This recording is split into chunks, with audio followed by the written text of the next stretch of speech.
안녕하세요. 정말 살다 살다 결혼 준비를 하다 이렇게 막장 드라마를 찍을 줄은 꿈에도 생각을 못했습니다. 너무 어이가 없고 황당해서 사연이라도 올려 털어놓지 않으면 속이 답답해 죽을 것 같아서 이렇게 익명으로 사연을 올려봅니다. 저는 공연 연출을 하는 40대 초반 여자고 오랜 시간 미국에서 생활을 하다 한국으로 온 지는 몇 년 안 됐습니다. 간단하게 저희 집안을 소개하자면 외가 쪽이 집안 대대로 문화재단을 가지고 있습니다. 아버지는 대리일 사위로 장가와서 어머니를 도와 사업을 보좌하고 계시고요. 어머니는 재단 이사장 자리를 물려받아 생활 중이십니다. 문화재단이다 보니 봉사도 많이 하고 기부도 많이 해서 대외적으로는 상당히 모범적인 곳이지만 실상은 돈 세탁도 많이 하고 하죠. 아무튼 공연 관련해서 하는 재단이라 극장도 여러 개 가지고 있기도 하고 상당히 큰 대극장도 소유하고 있습니다. 그래서 제가 공연 연출을 하기 딱 좋은 조건이라 할 수 있습니다. 극장을 빌리는데 아무런 문제가 없기 때문이죠. 사실 공연이라는 게 대규모의 작품 아니고서야 큰 돈이 되지가 않습니다. 극장을 빌리는 돈이 일단 무시 못하고 투자를 얼만큼 받느냐에 따라 공연 퀄리티가 많이 달라지죠.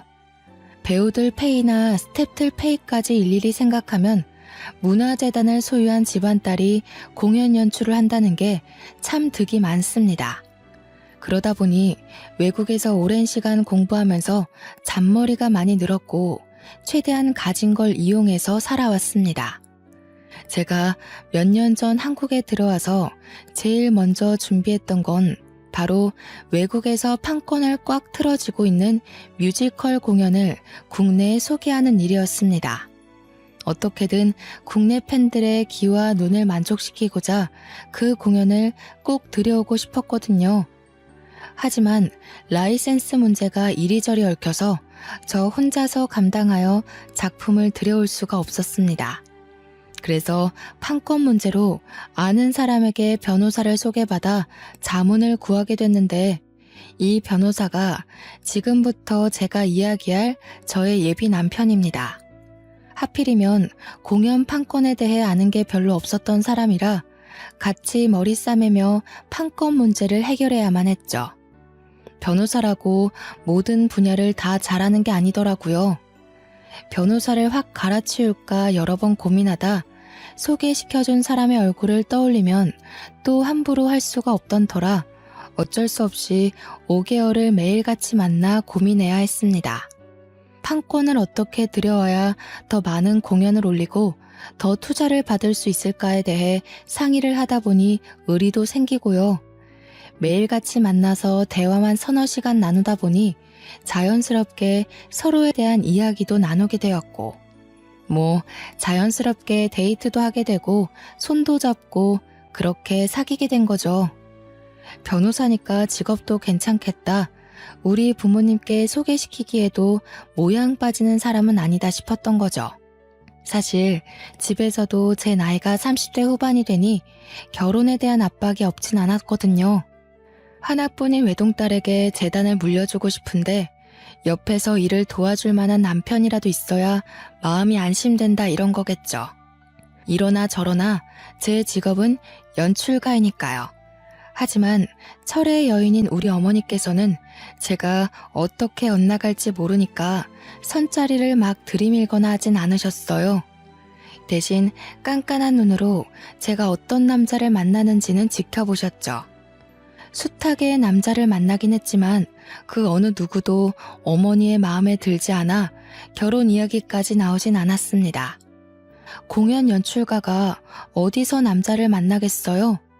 멀끔하게 생긴 배우라든지 스텝이라든지 그 물에서 노는 사람들만 만나니까 어머니 마음에 차지 않았던 거죠. 아무튼 변호사 남자친구가 생기고 나서 처음으로 가족들에게 당당하게 소개할 수 있는 직업을 가진 남자를 만나게 된 거나 다름없었습니다. 그런데 약간 걸리는 문제가 있다면 이 예비 신랑이 완벽한 개천용, 개천에서 용이 난 스타일이라는 겁니다. 그것도 시댁을 먹여 살리고 있다는 남자였다는 게 큰 문제였죠. 사치에 빠져서 네일아트 샵을 운영하는 것도 아니고 일개 직원으로 월급 겨우 받아가며 일하는 신우는 매일같이 명품에 빠져서 허세만 부리고 있었고, 시모도 남편한테 돈 많은 여자한테 무조건 장가를 가서 팔자 피고 살아야 한다고 주입을 시키고, 시부는 술독에 빠져서 이러나 저러나 맨날 빨간 코에 잠이나 퍼질러 자는 딱 그 정도의 집안인 게 문제였죠. 우리 재단이 정말 유명한 재단이긴 하거든요. 방송에도 여러 번 소개되고 우리 어머니의 사진은 인터넷 검색만 해도 좌르르르 수천 장이 쏟아지고요. 거기다가 일부 커뮤니티에서는 철의 여인, 냉정한 사업가, 냉미녀 이러면서 우리 어머니를 소개하는 글들이 올라오기도 합니다. 그러니 당연히 딸인 저에 대한 글들도 짤막하게 올라오곤 했어요. 문화재단 기업 수장의 딸이 공연 연출가라는 게 흥미 돋는 일일 수 있죠 뭐. 아무튼 돈이 잘 굴러가는 재단 덕분에 저도 꽤 사치 아닌 사치를 부리면서 살아왔습니다. 오랜 시간 미국에서 공부를 한 것도 그렇고 하고 다니는 행색도 좀 부유한 편에 속하긴 했죠. 명품 로고가 새겨진 옷을 입는다거나 가방을 든다거나 제 차도 유명한 외제 브랜드 스포츠카거든요. 아무튼 예비 신랑이 그걸 다 확인하고 저한테 지고지순하게 굴었는지 확인할 방법은 없지만 심증은 가는 상태인 거죠. 이야기를 줄줄이 늘어놓다 보니까 서론이 조금 길었네요. 저와 예비 신랑은 연애를 하기 시작한 지 6개월이 조금 넘었을 때 결혼 이야기가 나왔어요. 서로의 직업도 안정적이겠다. 나이도 홍기가 꽉 찼으니 예비 신랑 쪽에서 발등에 불이라도 떨어진 것처럼 결혼을 들이밀었습니다. 뭐 이대로 결혼해도 나쁘진 않겠다는 생각이 들어서 저도 어느 정도 결혼에 대해 긍정적이었고요. 그래서 시댁에 인사를 드릴 겸 식사 자리에 초대를 받아 가게 되었습니다. 예비 시댁에 가니까 밥상을 정말 진수성찬으로 차려두셨더라고요. 외국 생활을 오래 해서 뭘 좋아하는지 모르겠다며 이것저것 다 차렸다고 하셨는데 정말 한정식집 저리 가라 수준이었습니다. 그러면서 여자가 바깥일을 하려면 속이 든든해야 한다고 어서 먹어보라고 저를 한껏 배려해 주셨습니다. 저한테 사근사근하게 말을 걸어주시며 불편하지 않도록 배려해 주시는데 거기서 저는 가식이 아닌 진심을 느꼈습니다. 물론 제 눈에 콩깍지가 씌여 있어서 그땐 몰랐지만 지금 생각해보면 전부 저에게 알랑방귀를 낀 것이죠. 식사를 다 마치고 나서 어색하지 않은 분위기에서 차를 마시고 있는데 예비 신랑의 철없는 동생, 그러니까 예비 시누이가 저에게 은근히 말을 걸더라고요. 제 가방이랑 옷을 쓱 훑어보더니 이 옷이 D사 신상옷 아니냐, 가방은 C사 한정판이네 이러면서 언니 가방 많아요? 하고 물어보더라고요. 어차피 숨길 것도 아니고 제가 훔친 것도 아니니까 많이 있다고 이야기를 하니까 눈동자를 반짝이면서 자기도 한번 빌려줄 수 있네요. 그래서 제가 대답하지 않고 빤히 예비 시누이를 쳐다봤어요. 처음 보는 자리에서 아무리 어리다고 해도 남의 명품 가방을 빌려달라는 게 좀 이상하게 느껴졌거든요. 그랬더니 헛기침을 두어 번 하고는 제 가방을 사진으로 찍어도 되냐고 물어보더라고요. 왜 남의 가방을 사진으로 찍어 남겨둔다는 건지 이해할 수 없어서 또 빤히 보니까 그게 긍정의 의미로 보였는지 가방을 휙 가져가서 요리조리 사진으로 남기더라고요. 아무래도 국내에 몇 개 들어오지 않은 한정판 가방이기도 하고 유명 연예인이 들고 나왔던 가방이기도 해서 신기한가 보다 하고 말았죠. 그렇게 예비 시댁과의 식사를 다 마치고 나서 며칠이 지났을 때 친구에게 연락이 왔더라고요. 무슨 SNS를 스크린샷 찍은 사진을 보여주면서 요즘 네가 들고 다니는 한정판 가방 짭으로 많이 풀렸나 보다 하면서요.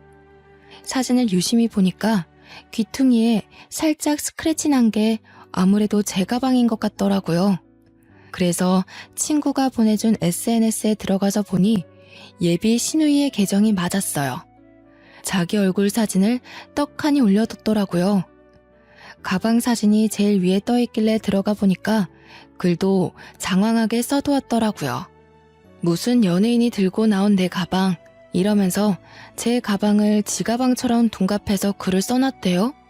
그거 보면서 헛웃음이 나와서 쭉 살펴보고 있는데 댓글에 예비 시누이 친구들이 막 변호사 오빠 뒀더니 이런 것도 사주셔?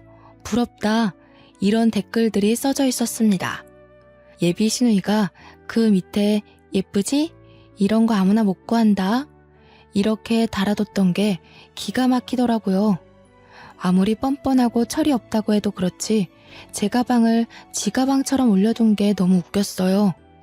당연히 그런 제 눈에 시누이가 예뻐 보일 리가 있겠습니까? 가방을 빌려달라고 했던 것도 전부 저런 허세를 부리려고 하는구나 싶어서 빌려주면 안 되겠다는 생각이 들었습니다. 그날 이후 한동안 연락 없던 시댁에서 저에게 연락이 왔어요. 다시 한번 보고 싶다는 말에 예비 신랑과 약속을 조율하고 있었는데 저한테 따로 봐도 좋다고 하더라고요. 그 말을 듣는 순간 그냥 나 혼자 나오라는 건가? 싶어서 알겠다고 하고 예비 시모를 만났습니다. 근데 커피가 나오고 한 입을 마시기도 전에 저한테 줄줄이 이것저것 물어보시더라고요. 그 질문이 평범한 이야기였으면 저도 글을 올리지 않았겠죠. 예비 시모는 취조하듯 저의 재정 상태를 물어보았습니다. 공연 연출하면 돈은 좀 많이 벌고 그러니? 적게 벌면 우리 아들 뒷바라지 하는 건 어떨까 싶어서. 아니, 내가 뭐 여자가 일한다고 하찮게 보고 그런 사람은 아닌데 우리 아들이 변호사니까. 내조하는 부인이 있으면 좋을 것 같아서 그러지. 절대로 우리 예비 며느리를 내가 무시하는 게 아니라. 알지 내 말? 그래서 저는 그냥 저 돈 많이 벌어요 라고 솔직하게 대꾸했습니다. 그러자 예비 시모의 이마에 약간 주름이 지더라고요. 모르는 척하고 커피만 계속 마시고 있었죠. 그랬더니 이제는 대화의 내용을 다른 곳으로 전환을 시키더라고요. 그래, 돈 많이 번다니까 든든하네. 그러면 지금 사는 집은 어디에 있어? 예비 사돈네가 재력가라는 이야기는 내가 들었는데 우리 예비 며느리가 하고 다니는 게 전부 명품이라며? 딸이 그러더라. 걔가 그런데 관심이 많거든. 그러면 그 차는 뭘 타니? 외제차라고 들었는데 유지비도 꽤 많이 들지? 저는 이런 돈돈거리는 대화를 왜 하고 있어야 하는지 전혀 이해가 안 갔습니다. 제가 미국에서 오래 살았기 때문에 이런 대화 자체가 정말 무례하다고 생각하는 사람이었거든요. 한국의 정서가 뭔지 모르겠지만 원래 결혼할 때 예비 시댁에서 이런 거 하나하나를 다 물어보고 따지는 건지 이해도 안 갔고요. 은근히 기분이 나빠서 그냥 조용히 커피만 마시고 있었는데 예비 시모가 카운터를 날리더라고요. 그 보험은 많이 들어놨니? 스포츠카가 사고 많이 나고 한다던데. 아니, 그렇게 또 이상한 눈으로 보지 말고 그냥 걱정돼서 하는 소리지. 혹시라도 좀 알지? 나는 딸 같은 며느리 생겨서 정말 좋거든. 제가 계속 무표정하게 있었더니 보험 이야기를 물어본 게 조금 실수였나 싶으셨나 봐요. 계속 저한테 딸 같은 며느리가 얻고 싶었다면서 물어보지도 않은 말들을 줄줄이 늘어놓으시더라고요. 커피를 다 마시고 밥을 먹자고 하시더니 미리 준비해 두신 건지 밥상을 내오시더라고요. 솔직히 체할 것 같아서 밥을 목구멍으로 넘기고 싶진 않긴 했지만 또 밖에서 먹는 것도 아니고 시댁에서 먹는 건데 거절할 수가 있나요? 아무리 개인주의가 강한 외국에서 자랐다고 해도 이 정도 예의는 기본이었죠. 그래서 또 차려주신 밥을 맛있게 잘 먹긴 했습니다. 약간 더부룩해서 앉아있지 말고 좀 일어날까 싶어서 벌떡 일어나니까 저한테 웃으면서 우리 며느리가 눈치가 빠르네 하시는 거예요. 속이 더부룩한 게 왜 눈치가 빠른 거지? 하고 빤히 또 시모를 보고 있으니까 저한테 앞치마 저기 있다면서 설거지를 하라는 거예요. 그니까 제가 밥 다 먹고 일어난 게 설거지하려고 눈치 보고 일어난 건 줄 아셨던 거죠. 외국에서 오래 살았잖아요. 이런 건 정말 외국 마인드를 본받아야 한다고 생각하거든요. 며느리가 매번 시댁에 와서 설거지를 해야 할 이유가 있나요? 저는 결혼하고 나면 무조건 집안일은 반반씩 해야 된다고 생각했어요. 우리 아버지도 평생을 그러셨고요. 물론 집에서 일하는 아주머니가 있으니까 그렇게 집안일이 많진 않았지만요. 그래서 당연히 제가 설거지를 해야 된다는 시모를 보고 아무것도 모르는 척하면서 다시 앉았습니다. 제가 소파에 앉으니까 시모가 저를 보고 왜 앉냐는 얼굴로 있더라고요. 그래서 저는 웃으면서 이야기를 했죠. 딸 같은 며느리 얻고 싶다고 하시길래요. 딸도 가만히 있는데 저도 TV 볼래요. 했습니다. 신우가 옆에서 TV 보고 있었거든요. 신우는 갑자기 소환된 자기 이야기에 저를 휙 쳐다보고 시모는 아무 말 못하고 부들부들 하시고 뻔히 기분 나쁜 게 눈에 보이는데 차마 예비 며느리 도망갈까 싫은 소리도 못하고 저한테 그러시더라고요. 아니 어떻게 딸이랑 며느리랑 같냐고요. 그래서 저는 한껏 웃으면서 제가 딸 같은 며느리 해드릴게요. 걱정 마세요 했어요. 시모가 한 방 먹었다는 얼굴로 어깨를 들썩이며 호흡을 하는 게 느껴졌지만 제가 손님으로 여기 온 거지 가정부로 온 게 아니잖아요. 거기다가 예비 신랑이 뭐라고 우리 집을 소개했을진 모르지만 분명 돈 많은 집안이라고 이야기했을 거 아니에요. 그러니까 시모가 저한테 아무 소리도 못하는 거죠. 혹시라도 결혼이 파토날까봐 아니면 아들이 대리 사위로 책 잡혀서 아무것도 못하는 바보 될까봐요. 진짜 처음에는 조상님께 감사한 마음이 들었어요. 대대손손 부를 물려주셔서 이런 자리에서 당당할 수 있게 해주신걸요.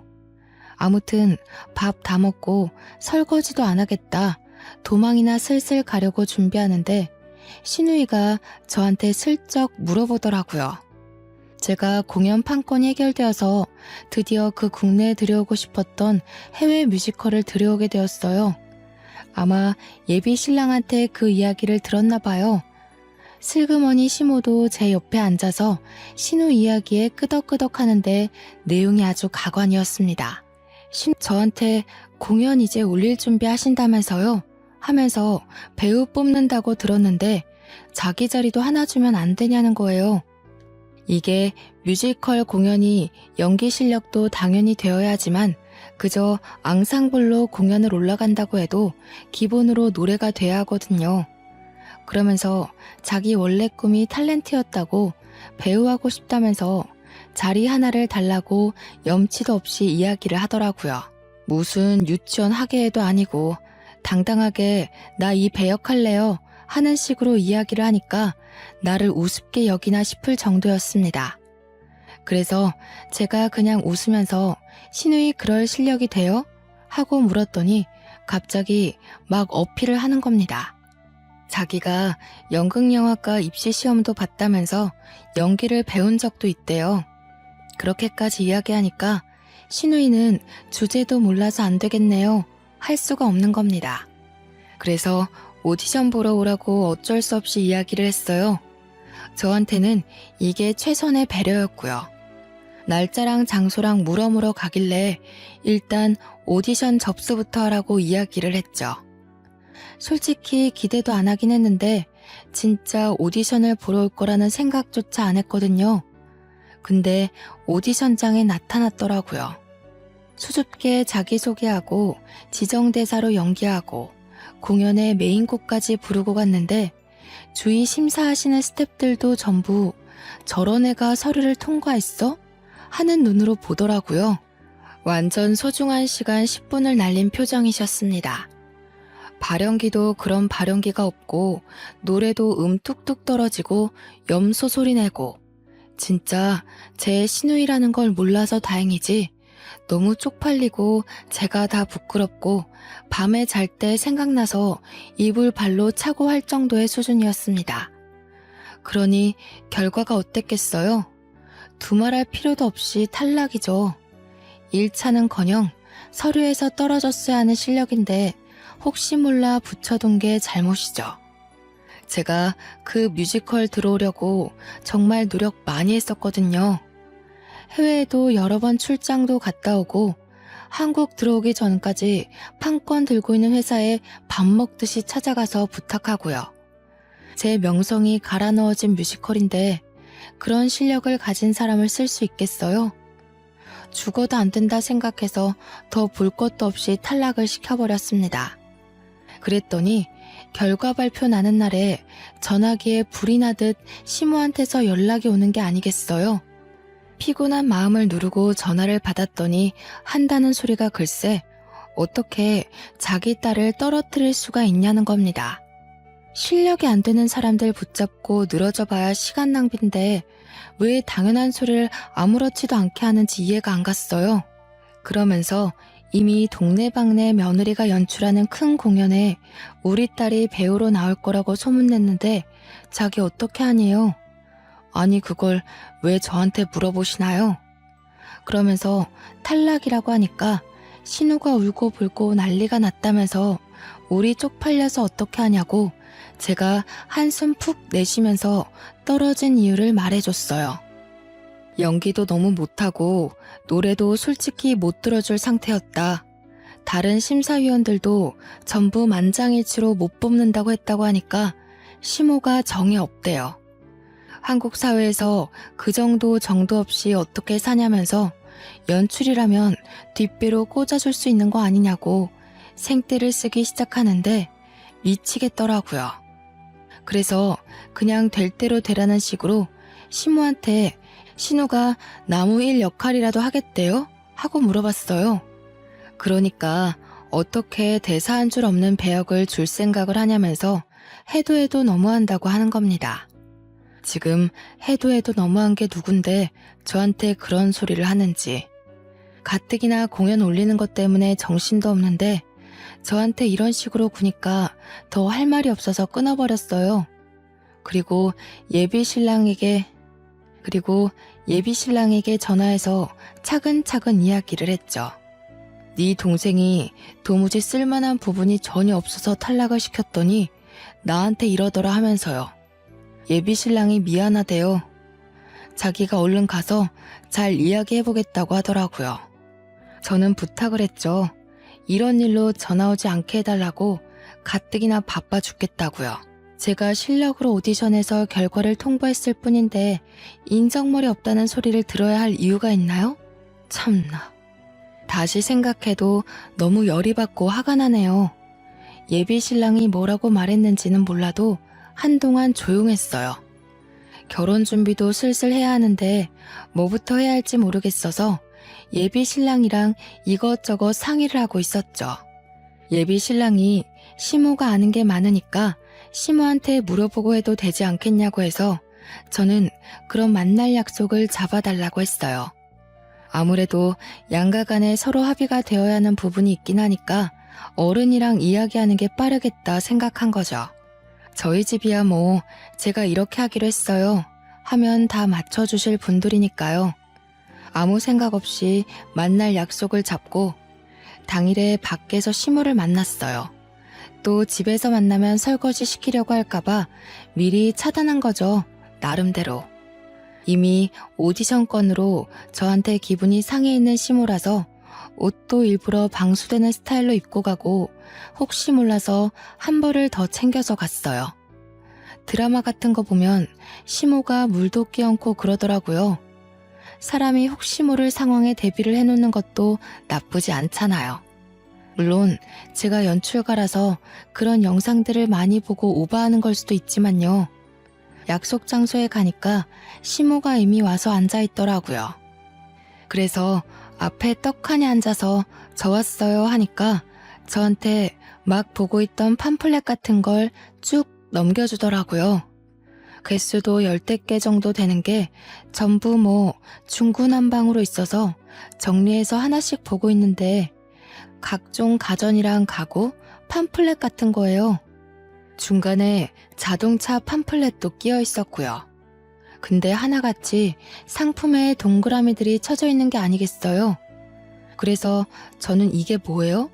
저희 혼수하라고 골라주신 거예요? 하고 물어보았습니다. 아무래도 새 상품이다 보니까 우리 집에 들어갈 물건을 고르신 건가 싶었던 거죠. 그랬더니 시모가 픽 웃으면서 아직 뭘 모르네 하시면서 이야기를 하시는데 우리 집에 들어갈 건 우리가 알아서 고르고 지금 골라주신 건 시댁에 들어올 물건이라는 겁니다.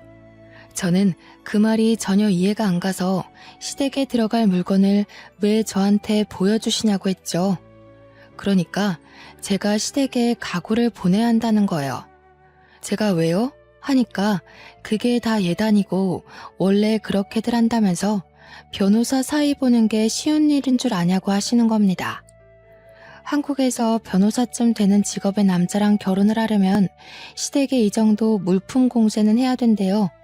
다른 집은 개업도 해주고 건물도 주고 차도 두어 대 사주고 열쇠 여러 개 들고 와야 하는데 자기는 그 정도 욕심은 없대요.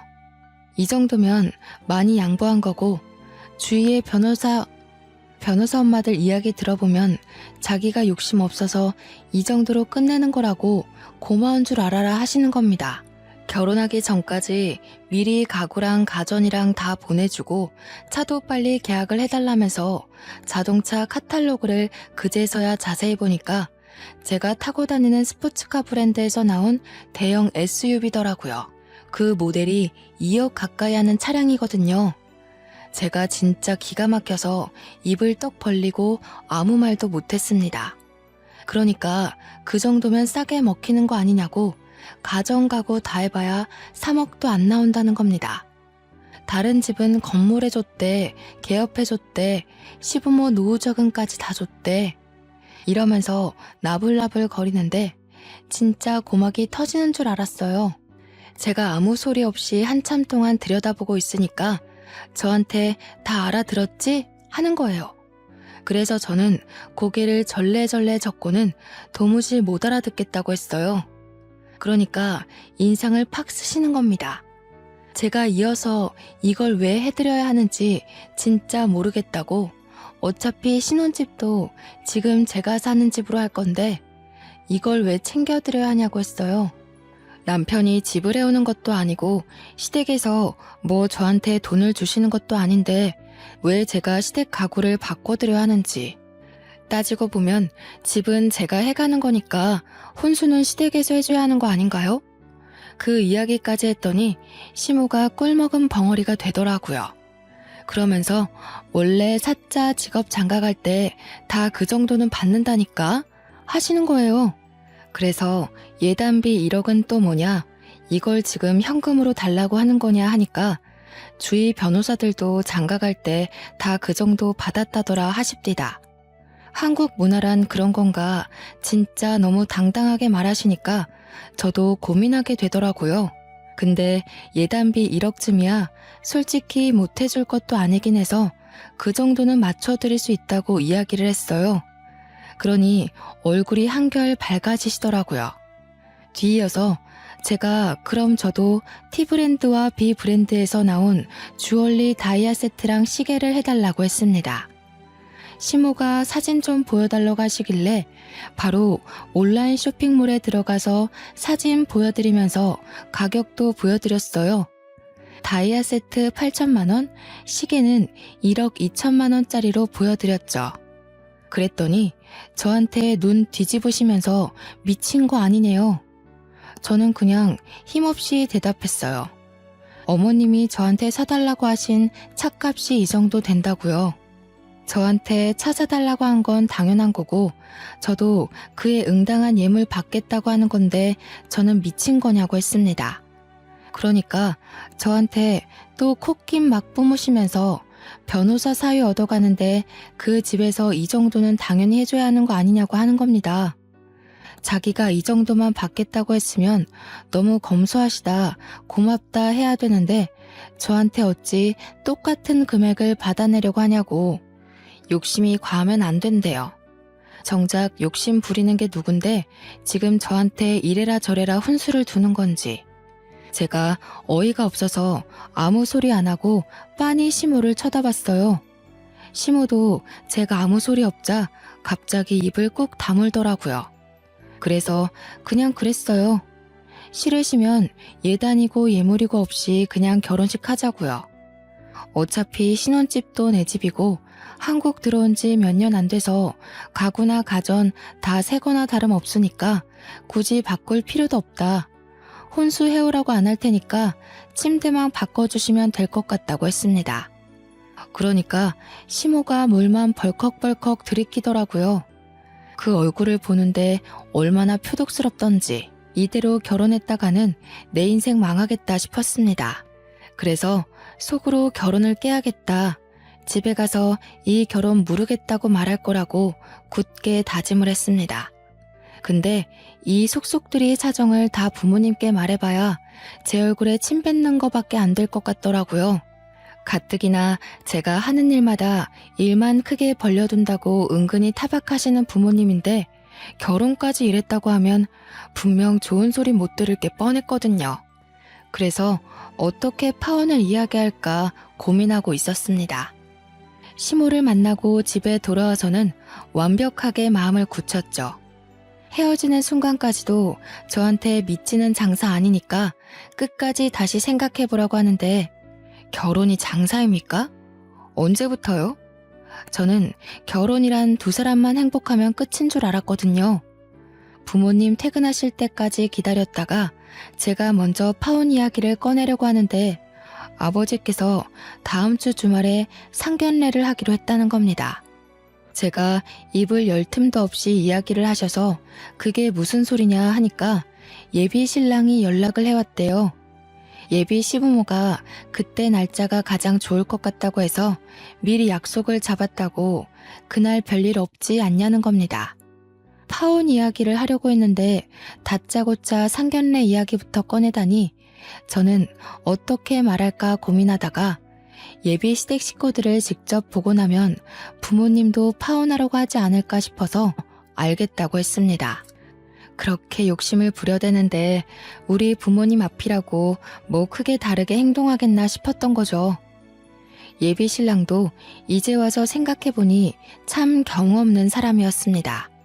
상견례 같은 중요한 일을 저와 상의도 거치지 않고 다이렉트로 우리 부모님한테 말하는 걸 보니까 이 결혼이 저를 사랑해서 한다기보단 저희 집안을 보고 하는 거라는 확신이 왔어요.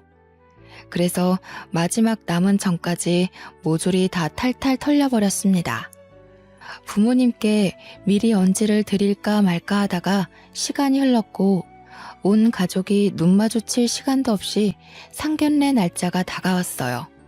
근데 뜻밖에도 상견례 전전날 시누이에게서 연락이 온 겁니다. 오디션에서 떨어진 이후로 저와 눈도 안 마주치던 예비 신우가 저한테 먼저 연락을 할 줄 몰랐어요. 또 무슨 일인가 싶어서 연락을 받아보니 저희 집에 놀러 오면 안 되겠냐고 묻더라고요.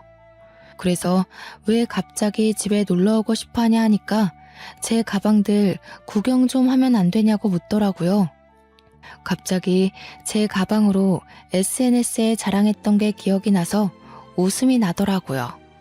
그래서 또 재밌는 구경할 수 있겠다 싶어서 놀러 오라고 했습니다. 어차피 파혼하고 나면 두 번 다신 볼 수도 없는 사람이니까요. 가방 구경하고 싶다고 솔직하게 이야기하는 게 투명하기도 하고 워낙 멍청한 아이라 보는 재미가 있기도 했거든요. 허락이 떨어지자마자 바빠 죽겠는데 집으로 찾아왔더라고요. 그러더니 인사만 띡 하고는 드레스룸으로 들어가서 제 가방들을 막 구경하는데 입에서 침 나오는 줄 알았습니다. 가방들 하나하나 다 꺼내서 이 각도 저 각도 사진 다 찍어놓고 옷 막 다 꺼내서 구경하고 그래도 다행인 건 알아서 정리는 잘 해놓더라고요. 그러더니 저한테 슬쩍 이제 가족도 되는데 자기 가방 하나만 주면 안 되냐는 겁니다. 그래서 안 된다고 했죠. 이게 다 얼마짜리 한정판인데 이걸 공짜로 얻어가려고 한답니까? 신우가 1년 일한 월급을 그대로 모아도 살 수 있을까 말까 한 가방인데 못 준다고 딱 잘라서 거절하니까 저한테 치사하다고 하더군요. 자기가 신우인데 잘 보여서 나쁠 거 없지 않냐고 시집살이 하고 싶어서 그래요? 이러는데 어린 게 뻔뻔하게 구니까 웃겼어요. 그냥 그래서 제가 신우이 보고 신우가 나한테 잘 보여야 콩고물 하나라도 떨어지는 거 아니겠어요? 하니까 또 끄덕끄덕해요. 저한테 착 달라붙어서는 언니한테 제가 당근 잘하죠. 시키실 일 있으면 언제든 불러주세요. 하면서 애교를 부리더라고요. 이럴 때 보면 연기 참 잘하는데 오디션장에서는 왜 그랬는지 그러면서 신우가 자기 네일아트샵에서 일하는 거 알지 않냐고 언니 손톱 제가 다 책임질게요 하더라고요. 이 정도로 알랑방귀 끼는데 적선하는 셈 치고 하나 줘야겠다 싶었습니다. 그래서 신우 실컷 구경시켜주고 사진도 찍게 해주고 제가 진짜 아예 쳐다도 안 보는 제일 싸구려 가방 하나 쥐어줬어요. 연말에 자선 바자회 할 때 기부하려고 냅둔 가방이었는데 그것도 좋다고 신나서 들고 가더라고요. 신우가 한바탕 헤집어 놓고 가니까 오히려 사람이 더 차분해지더라고요. 상견례 자리의 분위기가 어떨지 모르겠지만 저는 파혼을 이야기하기로 마음먹었습니다. 대망의 상견례 당일이 되었고 그날 저는 정말 인생에서 잊지 못할 일을 겪었습니다. 저희 집은 저와 부모님, 예비 신랑네는 시부모와 시누이 신랑까지 이렇게 7명이서 나란히 마주보고 앉아 긴장되는 상견례 자리가 시작되었습니다. 처음에는 서로 덕담도 하고 애들이 좋다는데 너무 다행이다 하는 시부모의 가식적인 이야기도 듣고 있었습니다. 물론 저는 언제 파혼을 이야기하고 도망쳐야 하나 시간만 보고 있었죠. 예비 신랑을 다시 보니까 멀끔했던 그 얼굴이 두꺼비처럼 보이면서 욕심이 그득그득 묻어나는 것 같아서 역겨웠어요. 감히 결혼을 가지고 장사 속을 들여다 보이다니 너무 실망스러웠죠. 가볍게 반주로 술이 한두 잔씩 들어가고 나니까 시부모가 엄청나게 수다스러워졌어요. 시모는 우리 부모님 얼굴을 빤히 보면서 저를 보고는 우리 며느리가 누구 닮았나 했더니 사부인 닮았네 이러더라고요. 저는 당연히 칭찬이라고 생각했는데 뒤이어서 아주 냉기가 뚝뚝 흐르는데 뚝 닮았네요 하면서 호호호 하는 겁니다. 이게 매기는 거지 뭐겠어요. 어머니를 슬쩍 바라보니 아무 표정 변화도 없이 식사를 하고 계시더라고요. 괜히 제 엉덩이만 좌불안석이었죠. 저희 부모님이 별 반응이 없자 시부모는 그래도 되나 싶게 말로 자꾸 사람을 비꼬기 시작했습니다. 외국에 오래 살았기 때문에 젓가락질을 잘 못했거든요. 시댁에서 밥 먹을 때 그런 걸로 한 번도 뭐라 한 적 없으면서 저한테 이제 와서 트집을 잡기 시작했어요. 일부러 그러는 게 딱 느껴졌고 한마디로 기싸움 같은 느낌? 본인들 받고 싶은 예단들이 있어서 일부러 저러나 싶었습니다. 저한테 그렇게 젓가락질해서 어떻게 밥 먹겠냐고 저는 꾹 참았습니다. 어느 정도 본인들 배가 부르니 그때부터 본격적으로 돈 이야기를 꺼내더라고요. 시부모의 말은 아주 가관이었고 옆에서 아무 소리 없이 앉아있는 예비신랑의 얼굴도 진짜 짜증났습니다. 우리 아들이 변호사잖아요. 주변 이야기를 들어보니까 죄다 예단비 1억은 받았더라고요. 사업하시는 집안이니 그 정도 재력은 당연히 있으실 테니 가능하신 걸로 알고 있겠습니다. 거기다가 우리 아들 이제 든든한 처가 생겼는데 차도 좀 좋은 거 하나 해주셨으면 좋겠고요. 변호사면 사무실도 하나 개업해야 할 텐데 내가 되면 다 해주시리라 믿고 기다리겠습니다. 우리 며느리가 외국에 오래 살아서 그런지 한국 문화도 잘 모르더군요. 애가 사근사근한 맛도 없고. 그거야, 제가 다 끼고 가르치면 되니까 너무 걱정 마시고요. 사돈댁도 요즘 한국 문화 잘 모르시는 건 아니죠? 요즘은 결혼할 때 시댁 식구들한테 민크니 명품이니 죄다 돌리고 하잖아요. 우리 딸도 가지고 싶은 게 하나 있다고 하던데 해주실 거죠? 그러면서 시모가 신우랑 윙크를 서로 주고받는데 진짜 가관이다 싶었습니다. 저는 당연히 부모님 눈치 보고 있는데 저희 어머니께서 시댁 식구들이 뭐라 하든 말든 밥을 드시더라고요.